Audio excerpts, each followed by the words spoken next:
Hi friends, welcome to summers kitchen. ఈరోజు మన recipe వచ్చి ఎంతో టేస్టీగా ఉండే చిన్న చేపల పులుసు అండి. చాలా అంటే చాలా టేస్టీగా ఉంటుంది. మీరు కూడా ఒకసారి ఈ విధంగా ప్రిపేర్ చేసుకోండి. ముందుగా చిన్న చేపలు తీసుకుని శుభ్రంగా వాష్ చేసుకోవాలండి.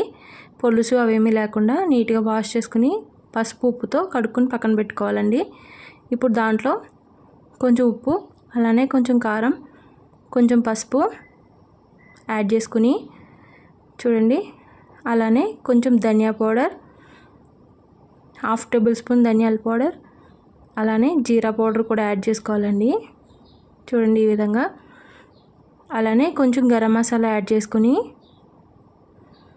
కొంచెం అల్లం వెల్లుల్లి పేస్ట్ కూడా యాడ్ చేసుకుని మొత్తం చేపలకు పట్టేలా మిక్స్ చేసుకోవాలండి. చూడండి ఈ విధంగా మొత్తం అంతా చేపలకి పట్టేలా మిక్స్ చేసుకుని పక్కన పెట్టుకోవాలండి. ఇప్పుడు మనం స్టవ్ వెలిగించుకుని స్టవ్ మీద పాన్ పెట్టుకుని పాన్ హీట్ అయిన తర్వాత ఆయిల్ని యాడ్ చేసుకోవాలండి. చూడండి ఈ విధంగా ఆయిల్ హీట్ అయిన తర్వాత కొన్ని లైట్గా మెంతుల్ని యాడ్ చేసుకోవాలండి. మెంతులు యాడ్ చేసుకున్న వెంటనే ఆనియన్స్ కూడా యాడ్ చేసుకుని చూడండి ఈ విధంగా ఆనియన్స్ని ఫ్రై చేసుకోవాలి. ఇప్పుడు కొన్ని పచ్చిమిర్చిని కూడా యాడ్ చేసుకోవాలండి. ఆనియన్స్ పచ్చిమిర్చి వేగిన తర్వాత టమాటాలను కూడా యాడ్ చేసుకోవాలండి. చూడండి ఈ విధంగా టమాటాలను కూడా యాడ్ చేసుకుని బాగా మిక్స్ చేసుకోవాలండి. మీకు కర్రీకి సరిపడా తీసుకోండి. ఈ విధంగా అన్నీ మగ్గిన తర్వాత కొంచెం పసుపు, అలానే కొంచెం ఉప్పు, కొంచెం కారం కూడా యాడ్ చేసుకోవాలండి. యాడ్ చేసుకుని ఒకసారి మిక్స్ చేసుకుందామండి. చూడండి ఈ విధంగా మొత్తం మిక్స్ చేసుకుని కారం పచ్చివాసన పోయే వరకు ఆయిల్లో మగ్గించుకోవాలండి. చూడండి ఈ విధంగా ఆయిల్లో మగ్గింది కదా. చూడండి ఈ విధంగా మగ్గిన తర్వాత ఇప్పుడు మనం మ్యాగ్నేషన్ చేసి పెట్టుకున్న చేపల్ని యాడ్ చేసుకుందామండి.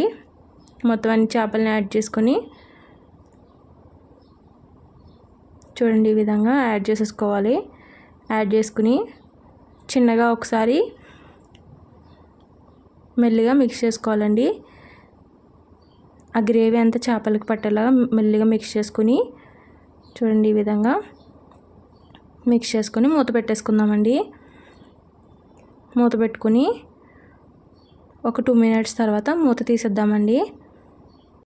చూడండి ఈ విధంగా ఆయిల్లో మగ్గుతున్నాయి కదండి చేపలు అనేవి. ఇప్పుడు మనం ముందుగానే చింతపండు అనేది నానబెట్టుకుని పక్కన పెట్టుకోవాలండి. చూడండి ఈ విధంగా నానబెట్టుకుని పక్కన పెట్టుకున్నాం కదండి. దాన్ని చింతపండు గుజ్జు చేసుకుని రెడీ చేసుకుని పెట్టుకోవాలండి. ఇప్పుడు ఈ చేపల్లో వాటర్ని యాడ్ చేసుకోవాలండి. వాటర్ని యాడ్ చేసుకొని ఒకసారి మిక్స్ చేసుకోవాలి. చిన్నగా మిక్స్ చేసుకోవాలండి. గట్టిగా తిప్పేస్తే చేపలు అనేవి విడిపోతాయి. చిన్నగా మిక్స్ చేసుకొని మూత పెట్టేసుకుందాం. చూడండి ఈ విధంగా మూత పెట్టుకొని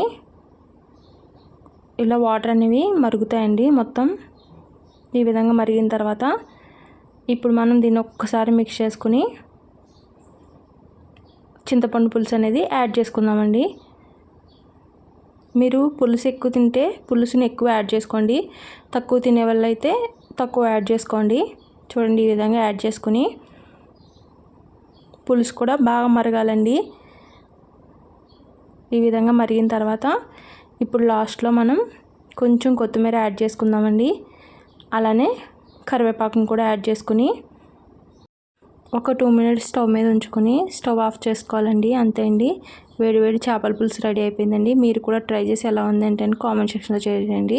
thank you for watching my video. Thank you. Please like and share చేయండి.